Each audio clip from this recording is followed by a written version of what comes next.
नमस्ते दोस्तों, मैं हूं आरपी राजपूत। स्वागत है आपका इंडिया स्पेशल में। नुपुर शर्मा विवाद पर डच सांसद ने मुस्लिम देशों को लगाई फटकार, कहा कि भाड़ में जाओ।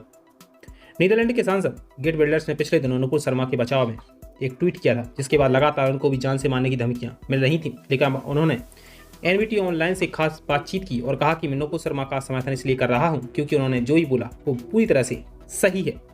गेट बिल्डर्स ने अरब देशों और पाकिस्तान को अच्छी लतार लगाई और कहा कि अपने गिरेबान में झांको और तुम भाड़ में जाओ।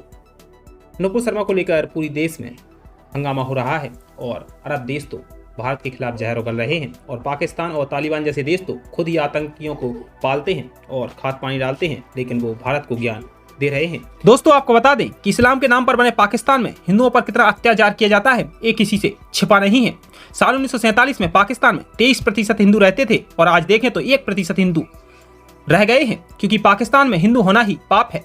पाकिस्तान में लाखों हिंदुओं को या तो मरवा दिया गया है या फिर उनका धर्म परिवर्तित किया गया है। दूसरी तरफ है तालिबान, जो आतंकी संगठन है, जिसकी बात ना करें तो बेहतर है।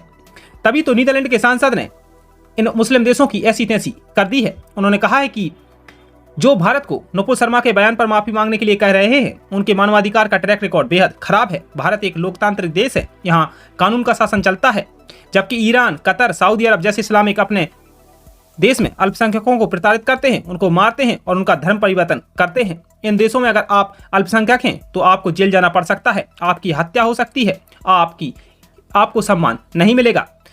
अगर आपने ईसाई, यहूदी या फिर हिंदू धर्म अपनाने की कोशिश की तो आपको जान देनी पड़ेगी। इन देशों को अपने गिरेबान में झांक कर देखना चाहिए और शर्म आनी चाहिए और भारत जैसे देशों पर उंगली उठाने से पहले 100 बार सोचना चाहिए।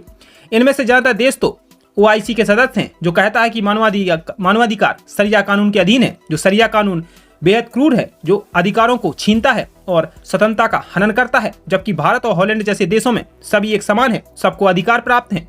आगे गेट बिल्डर्स ने कहा कि नुपुर शर्मा ने जो भी पैगंबर के बारे में कहा है उससे हम पूरी तरह से सहमत हैं, लेकिन जो लोग सहमत नहीं हैं वो मानने की धमकियां दे रहे हैं। उन्होंने आगे कहा कि हदीस में कहा गया है कि मोहम्मद ने जब आयशा से शादी की तब वह सिर्फ 9 साल की थी। सच बोलने के लिए धमकियां मिलना और माफी की मांग करना एक हास्यास्पद है। यानी अब नीदरलैंड के सांसद गेट बिल्डर्स ने मुस्लिम देशों की ऐसी तैसी कर दी है और कहा है कि जो सच है वही है और हम नुपुर शर्मा के साथ खड़े हुए हैं।